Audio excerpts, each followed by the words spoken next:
بيا سعودي دف مدامين كي نج kana hunda isinitti maa'ooluun yeroo dheeraa nutti fudhata jirana. Mucaan gabaabumatti mana haakimaa mana hidhaa keessa turte mana hidhaa keessa mustashfaa keessa jiru yeroo dheeraa dhabamtee akka tasaa nama keenyaan achi keessaa argamtee tamma wal'aansa isiidhaa fi sababaa isiitii fi haati isii immoo dhibamtee mustashfaa keessa jirti. Nama lama mustashfaa jira amma haati isii dhibamtee mustashfaatti haajomte. Ati dhimma siinan ibsaa Raisaa qoye dhimma siinan ibsaa maqaanis Raisaa Muhammad jedhamti dhalattuu godina Jimmaa aanaa Sokorrooti jira keenya. Akkuma namni tokko dalagatee of jijjiiruu fi maatii isaa jijjiiruuf biyya irraa ba'u gara Saudi Arabiyaatti fuula deeffatte. Yeroo dhattee kontoraataa Saudi Arabiyaa dammaamiin galtu madaamiinis akka bakka ciisichaa dhorkatte nyaataan azzabde hojiin cinqite boqonnaa dhabde. Deemtee ji'a 3 osoo bututan ba'iin lubbuu isii baafachuuf baduuf wayita ala baatu karaatti mootummaan itti dhuftee jechuudha. Mootummaa kana jalaa ituu baqattuu silkiin harkaa bade bilbillee. Mootummaan jalaa nafnee duuka fiiddee qabdee mana hidhaa dhaqanii galchan. Mana hidhaa kana waggaa 2 teesse. Wanni sinnaaf hubachuu qabdan jalqaba mucaan kun haaraa. Bututuma dhatte hin baane, afaan hin beektu, biyya hin beektu, nama hin beektu, baatii 3. Dhaqanii waggaa 2 mana hidhaatti gatanii jismiinsi hojiidhaan ala ta'e. Amma miilaan dhaabachuu hin dandeessu, taa'uu hin dandeessu, deemuu hin dandeessu. Jismiinsi guutummaa guutuutti hojii dhaabeera. Wal'aansa gahaa fi wal'aansa cimaatu barbaachisa. Kun akkuma jirutti ta'e.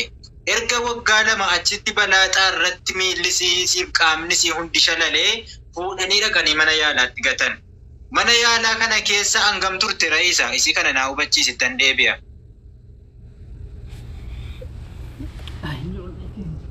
erga mana yaalaa galee amma ji'a sadii guuteera. Ji'a 3 siidhaa mana yaalaa jiru. Namni tokko namni achi keessa aalii qabu dhaqee argee bilbila kana kenneefii jennaan nama tokko nama Samiiraa jedhamtu qunnamtee mucaan sun immoo nutti fiddee jechuudha obboleettii keenya kana. Wantan irra darbee jira ijoolleen galchee ka'a. Mucaan kun yeroo bilbila argattee gara biyyaa bilbiltu haati isii waggaa 2 sagalee isii dhabanii induuteef jirtii dhabanii Dunaan taaziyaan teenye awwaalamte in sabarre jirti mucaan bilbilaan jirtu garaa haadhaatii eeganii dadhabanii sammuun isaanii illee tuqamee haati gaafa ilmoon isii jiraan jalaa baddu maal akka taatu ni beektu. Sammuun haadhaallee tuqamee dhukkuba onneetiif illee saaxilamanii amma onneen isaanii hojii gara dhaabuutti jira. Rabbi umurii hadheeressu malee guyyaa addunyaa kanarraa deemantu lakka'amaa jira waan jedhantu jira. Obboleettiin keenya maal jette? Ani laasha'e fayyaa dhabe jiraadhus du'us ani du'aadhaa jette. Jiraadhus du'us ani du'aadhaa. Namni qaamni isaa shalale, namni jismiinsaa hojii dhaabe, namni taa'uu hin dandeenye, namni ol ka'ee dhaabachuu hin dandeenye furmaatan qabu. Waa'ee kan koo kana dhiisaati. Haadha kiyya sababa koo akkas taate kana amaanaa Oromoo kiyya naa wal'aansisaa. Amaanaa sumunis qabdan, shilingis qabdan, riyaala 1 qabdan, riyaala 2 qabdan jettee imimmaan si lolaafte obboleettiin keenya kun. Yaa obboleewwan dhaggeeffadhaa dhugaadha. Isiini yoo manni yaalaa sirriitti yaalee bira dhaabbatamee imbaasii wajjin wal ta'amee waan guddaa gaafata kan si jechuudha. Video sirriitti mul'adhu maaskii ofitti baase Raisaa. Ofitti baase haasii argu namni. Rakkoon hin jiru obbolaa keetii. Namatti sodaatu tokko illee hin jiru. Ana dhiisaati ani silaa yoon jiraadhes du'aan jedhama haadha koo naa wal'aansisaa jette. Kun gaafii siin dhiyeeffatte ayyee jedheeraan. Isinis kana ayyee jechuuniif diduni mirgaa fi dirqama keessanii ni gargaarraa abbaan jettan jalqaba kooppiliinkii irra deddeebi'aa godhaa namuu haa argu. Isinii galee. Sanarraa hafe taaptaap godha. Sanarraa hafe gastii seentanii lakkoofsa waatsaappii keessan nuu kennitu. Nuti immoo maal goona inshaallah maqaa Shanangibee waan fakkaatuun akkuma waan gaarii hojjetaa turre akkaawuntii Shanangibee kan namni rakkate irratti gargaaramu jira. akkuma duraa kan maqaa Ustaaz Imraan Xaahiree fi obboleessa keenya dargaggoo Toofaa Tamaamiin baname jira. Akkaawuntii sana irratti qarshii walitti qabannee Alfaa jedhanii, Imraan jedhanii, Toofaa jedhanii qarshii kana qabanii mana haadha obboleettii keenyaa dhaqanii saapiraayis godhanii fuudhanii yaalchisanii isaanillee akka nu eebbisan gochuudhaaf wal ijaarree dhufne. Nutis waan qabnu gumaachinee waan isin qabdan isin hirkaa fudhannaa. Jara keenya nama ija isaa gurra isaan beenne iyyuu ni kennina. Oromuma ta'ee kan kutaa biraatillee ni kennina. Ammallee rabbi isiniif kennu. Ilmoon keessan, ilmoon shanan gibee, obboleettiin keessan gaafa siin rakkoo akkasii keessatti kubtu haadhi haadha keenya ol kaafna moo ol hin kaafnu? Ol kaafnaan deebii keessan. Ol hin kaafnuunis mirga keessan. Isin diddanullee namoota lama sadii taanee waan dandeenyu nu goona jira keenya. Ilaala. Obboleessa kiyya Abdul Karim rabbi siif kennu sabarii amma gara hojiitti bobbaanaa ni sodaatti mul'achuullee akkatti gastii seenan natti abdii dhiifamaa asittillee akkasiidhaa fi gargaarsa godhamu hojiirra akka jedhamu ibsaadhuma deemisi haadha qofa osoo hin ta'in isiidhaaf illee asitti akka yaalii gargaarsaa godhamuudhaaf deemamaa jirutti mi qophii jechuudha. Sana ni goona haadha qofa gargaarreen dhiifatu jira keenya. Isin illee yoo rabbiin kan sila riskiinsi addunyaarraa dhume ta'e galtee haadha biratti aduutu. Yoo sila kan riskiinsi dhume ta'e haati haa arganu ni galchina. Imbaasii faana ni haasa'ama, ni hordofamti, ni barbaadamti, ni galti. Kana gochuuf immoo dirqama maallaqatti haajomna. Mi of qabaati as jalaa namni tokko adaraan deemina. Amma waadaa nuuf seentanutti, amma lakkoofsa nuti ittiin isin argannu nuuf kennitanutti. Achi deebinee gama WhatsAppiitti gargaarra. Guyyaa shanan kana keessa waan qabnu walitti qabnee haadha obboleettii keenyaa kana qaqqabnee kaanee obboleettii keenya furuutti immoo ni deebina inshaallah. Dursa haadhaa fi akkuma isin dhaammatte. Dursa haadha koonaa qaqqabaa jette isin anayyuu qaqqaban jennee haadha nutti kennan.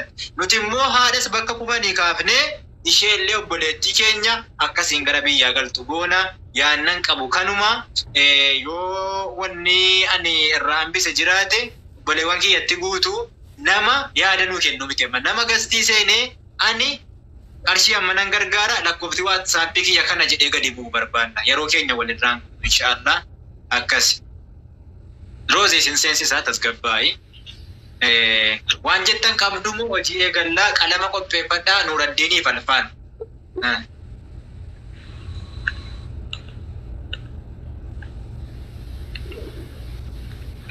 ya waan jedhamu qabu jettee tabaatu jedhama miti amma nuunji dubbadhaa kaash adara rabbi wallahi waan jedhamu illee jettee haa ta'uyyuu malee fakkeenyaaf nuti haadha gargaaruunis yoo rabbi nu laaffise laafaadha ta'ee keetiyyi haadhallee yoo gargaarree kaane intala kanallee akkanatti gatuuni haadha sana deebisanii dhukkubsuun tokko ammas dhukkubuma sanatti deebisuun tokko. Kanaa jennaan wanti nuti sammuu keessaa balleessuu hin qabne akkuma inshaallah haadha qaqqabnee kaanaaf malee wallahi ni barbaada. Fakkeenyaaf amma niyyaadhuma sii guunnaaf malee haati sun yoo fayyite illee amma gara ilmoo sanaan dhukkubsatanii jiran waan ta'eef wanti nuti gochuu qabnu haadha sanallee gargaarree intala sanallee yoollee hamma dandeenyuun gargaarree gara haadha sii biratti haati ofii fayyitee kaatee nama dhukkubsachiisuu waan qalbii miti waan ta'eef nuti haadha fayyisnee ammas gara intalaatiin dhukkubatti gochuurra yoo rabbi nu laaffise wallahi kun qallaaliidha fakkeenyaaf gargaarsi godhamaaroo bakka hundattuu nama godhamaara waan ta'eef kun qallaaliidha niyyaan jiraannaan walii dhiphachuun jiraannaan kana hunda isinitti maa ooluun yeroo dheeraa nutti fudhata jarana. Mucaan gabaabumatti mana haakimaadha mana hidhaa keessa turte mana hidhaa keessa mustashfaa keessa jiru yeroo dheeraa dhabamtee akka tasaa nama keenyaan achi keessaa argamtee tamma wal'aansa isiidhaa fi sababaa isiitii fi haati isii immoo dhibamtee mustashfaa keessa jirti. Nama lama mustashfaa jira amma haati isii dhibamtee mustashfaatti haajomti yeroo kana wal'aansatti haajomti. Sababa biraatti osoo hin taane sababa intala kanaatiif. Isiin kun yeroo dheeraadhaaf mana hidhaa keessatti jawwaalan qabdu naman qabdu dhokattee yeroo dheeraa mana hidhaa keessa turte. Akka tasaa kun lubbuudhaan argamteet isiis haadhasi sanga dandeenye tokkotti yaalinsa godhaa akka isaan wal arganu taasisuudha kaayyoon inshaallah niyyadha warri niyyatan. إنما على دبابة شون قاري ده مريا بسمار الدين إنها قاري ده إيه عليكم السلام أبدي ورحمة الله. فرشيكم أقول إنتو بيا كابين أبدي الله أكبر ما شاء الله تبارك الله والله ربي سرها جالته ربي بكسا دچا نعم وأنا رجل تنو برسيسون قال بس يا كمان ابني أبدين بالبلك يا يوم كبا أكس أبدي بالبلك كان كيسس كبا تسكن كوك أبدا قال ميسي Wayye نعم wayye. Koi di fama bolesu. سريت رقم Aku tak kena kau bolesu wasabi. Wasabi. Lakkoofsa إن WhatsApp كبا أبدين أبدي maqaa kee fi كبا lakkoofsa كبدا WhatsApp أنا كبدين قول كم ناتي Ma kunu abdin si gafacha dabar. ما نتا Turki sa pala tay mal. falmata rakin rakkinan qabu erga abdiin qabaate falmata rakin obboleessa koo Na kan ni bolesu na kan di fama wajin. أبدي ده أنا من عنده ولا واي مجادة إنك دارت تقول لنا سنة تقول أبدي يا دتاتي hin barre anuu abbaa ta'e hin barre. Assalamu alaikum warahmatullahi wabarakatuh. Ituu gaafa sana maqaan tokkummaa ture bilbila kan kee qaba Wa alaikum yaadatu assalam. Ila obboleessa keenya wanti godhamuu qabu namni yeroo gargaarsa godhu lakkoofsa isaa kennuu rakkoo hin qabu. Maaliif muuxannoo itti qabna jechuudha. Namni tokko al tokko namni dogongora kennaa lakkoofsa namni immoo asirraa WhatsAppiin mallattoona fayyee. qo'ee Laa, siinaa Zeenaddin. keessuma muyuutii qabaddansii godha Alaykum salaam wa rahmatullahi wa barakatuh. abdii niitoorkiin keessa Ayyee dhaafisi. Mallattoonaa godhe jedhama. niitoorkiin abdii rakkina qaba. Ni torki abdin wasa den sudah ta rayuwan. amma jaba kan kee hojjetu tabdi viidiyoo cufeet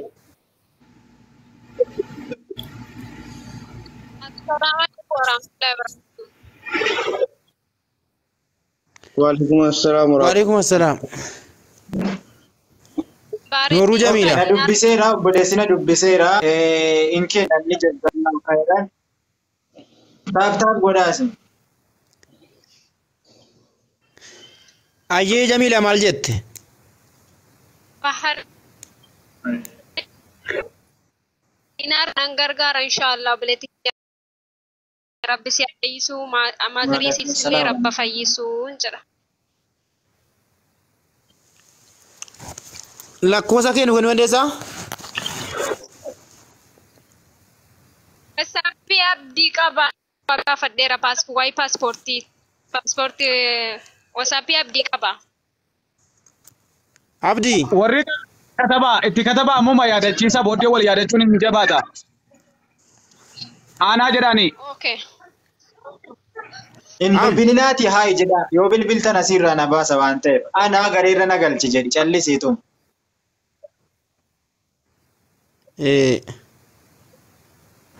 Yaada gaariidha. Assalamualaikum warahmatullahi wabarakatuh. Isa booda walii gala obboleetti abshiratti. Okay. Abdi si dubbitteeti miti kalas. Situ beeka gaa. Wa alaikum assalam obboleetti koo nooru. Fayyaa qabdu nagumaa rabbiin obboleettii keenya nuuf fayyisu akkatti nuuf araaramu. Nagaadha. Diinaara 10 bahreeniin nan gargaara inshaallah. Lakkoofsa koo qabadha. Ayya koodii wajjin natti miga. Shigirno. Koodii dhiisi akkasumatti qabi Nuuraddiin wajjin hojjannaa nan beeka koodii dhiisi 30 jedhii jalqabe. Ayya natti mishi. Koodii isiiti bahareen jedhee katabadha. 34 47 Ayyee. Ayyee. 4 8 10 isaa. Sittimu 34 jette 47 48 10 akkasii. Rakkoon qabu waan Okay, galatoomuu ulfaadha nan obboleettii dubbisa lakkoofsaan nan qaba yaanna akka inni yookiin irraanfachisaa kenne malee. Ayyee rabbi ammoo araaramu isaa. Misbaa Hussein akauntii gaafachuun duratti seenitti lakkoofsa kee galmees inshallah. Misbaa. Abshira obboleettii ulfaadhu labbisi rakkisiin. Balaan akka isin mudatiin. Barakallahu fiikum warri kennataa jirtan rabbiin dachaadhaan bakka isin eebbisu. Abu Yaasir du'aa irra Du'aa argu giddu Abu Yaasir. du'aa godhaa yeroo ta'u. Argu. بسم الله الرحمن الرحيم الحمد لله رب العالمين الصلاة والسلام على رسول الله صلى الله عليه وسلم والرنية نيجتن نياك رب سن الراحة كيبلو دبدي كايسين كوبا كابدن وفي كايسين كوبا كامن اللي رب سن الراحة كابو كايسين الرجل رب سن عيالو ماتي كيسنس إسنستهيك آما كيسن ركون توكو سن الرنجهين جمعشو مالي ربي قد ولا سن انجرسيسين والرهار دي كيسن أكوفتا جرتنس والرهار دا كيسن قلبين جبس والرئو في كيسن قلبين سن جباجر تسهند كيسن ربي عيالو بكا يسن كنتاجر تنكنمو دچا ربي بكا سن أبوسو والله نمني ربي فجأة كنتي أبداً أول ملك انتهوا صورما ملئني يومو فأي ملئن كوكوبساتو نيادنا إن شاء الله أنتك سنبارك الله فيكم غرير رسين إن شاء الله دعائك كجايبات سنيقونا أما مالي في يروك إن يسامة شوف جنتي غقبا ساجر إن شاء الله بارك الله فيكم ججبات إن شاء الله فدا قالت وما هيا السلام عليكم وبركاته. وعليكم السلام نعم. سلا سنتي باتي بولتيكو دافي دوبادوغا إن كركيان كوتنا ساجرا نعم. جاتو كنتي هيا بيان إن كركاراجا garuu abdii yoo dhufee biraa fuudhee malee akkan itti erguu hin beekuan. Buri kuma dhibba shanaan erganu. Inni dhufa rakkoon qabu. Lakkoofsa kee qofaan gareetti sin galchinaa nan dhufa inshaallah. Hayyee lakkoofsi qabdi 69. Qoy. 69 kaasaa jirtu isa kaaftee. Lakkoon qabu sirriidha nuraddiiwwa majalisitti waan saggal. Ayyee 33 69. Abdii kan kee qaba shi keessaan sira abdii kan abdiilee ni qaba. Lookshiin an ergaa fi mana dhibee bulchuu hin danda'a. Okay, ammuma bayitii haayi naan jedhu. Ammuma haayi jedhii ni gaamee boletti ko. Hayyee waan tokko rakkoon jiru nagaa. Faadha.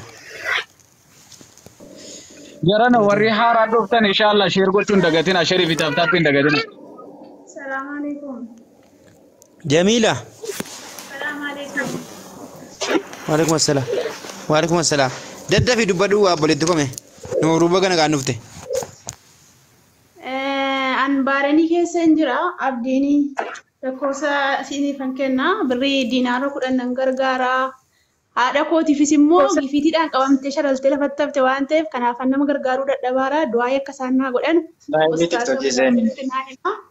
dinaara 10 gargaara inshaallah mana keenya gargaarsarra jira godha ayyee lakkoofsa keenyaa kenna obboleetti dhiifama haadha kee fayyaa rabbi si haadha geessisu ammumatti akkuma dhukkuba haadha kootiitiif jecha akkanitti nama gargaaru dhabe jette fayyaa isii rabbi si haadha geessisu ammumatti fayyitee fi nageenya isiitti deebitee rabbi si haadha geessisu qalbii kee haadha keetii cabde fayyisee qalbii kee rabbi haa fayyisisu bakka ati kennitu kan ammoo dachaadha rabbi si haa deebisu umrii kee si dheeressee warra haadha ofii kaddamatu rabbi si haa taasisu baarakallahu fiikum inshallah gareerra sesseenaa piroofaayila kee gadi tuqaate inshallah achi darbee akka ajaa'ibaatti du'aa isinii godha. Ish baroodha. Rahaa jimmaa ergaa. Rabbi si haa gammachiisu lakkoofsa keenyatti maduga lakkoofsa keenyatti. 38 ayyee 34 ammas litorkii kooti ayyee dhagahama 34 jedheera duwwaa sadi akirri waasaappiidha ayyee abshir galatoomu ulfaadha abdii fuchuu danda'a jechuudha dhufee zallaaqii rufaatti dhiyoodha jedhiini yoon hin dhageenye zallaaqii ganaa waliin haasofna gareeratti ish rafoon qaba abshir bootaa ganuudhis galatoomi jamiilaa dhuftee ittaante Wasaapiraan dubbiseera abdii dhaqii ilaali. Ayya haay jedha nagalchi haay garee nagalchi kanuma jedha asin. Okay. Abdurrazzaq inshallah fi argina jazakallahu khairan. Assalamu alaikum wa rahmatullahi wa barakatuh. Almata komenti. Abdurrazzaq abshir. Wa alaikum assalam. Warri Bahraini ana jira bareedu beekin irraa fuudha. Ijoolleen Bahraini jirtan anaa fi Jaafar Lookshinii ergitu. Keessattuu Jaafaritti ergaa ani guyyaa lamman kana waan hin danda'e socho'u natti hin fakkaadhu. Jaafaras jira lookshinii ergitu birrii 10 sitti kennitu amma waadaa seentan. Fuunee garee keessa teessanii immoo birrii keessan eessa akka ga'e ni hordoftu jechuudha. Inshallah. Misbaahu warri garee gaafataa jirtan piroofaayila kiyya gadi tuqaa achi jala jira. Hundi keessan hojii jala seenuu dandeessu.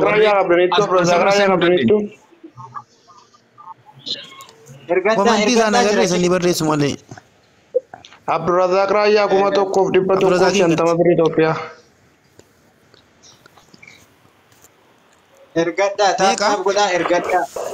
Namni gastii seeneen jiru ergadhaa. Abdurazak ergadhu birrii Itoophiyaa kuma tokkoof dhibba tokkoof shantama. Kuma tokkoof dhibba lamaaf shantama. Keessaan nu dubbisi gaa. Abiida. Kuma tokkoof dhibba lamaaf shantama Abdurazak Raya qaba. Akkana. Qabeera illee Habibi kana isaa Abdurazak keessoo hin ergaa fi dhiisi. Keessoo hin ergaa fi lakkoosaa qaba waan ta'eef. Hojiirra turtanii dubbiirra jirtu kanaaf hin jallise isiniin dhaggeeffataa jira immoo. Gaariidha gaariidha.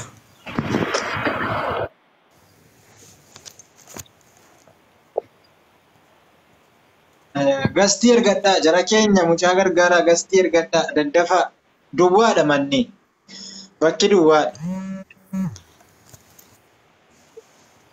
Liina ergadhuu Liinaa iloo kun ergadhuu gaa lakkoofsa tokko saabuu hin danda'u waan. Abdi nama wal Jimmaa loo fe'ati muka gootu. Jimmaa loo fe'ati. Viidiyoo abdi jala gadiitti dhaggeeffadhu kottu. Viidiyoo suuraa intala tokko adda isaarra jirtu deemii dhaggeeffadhu.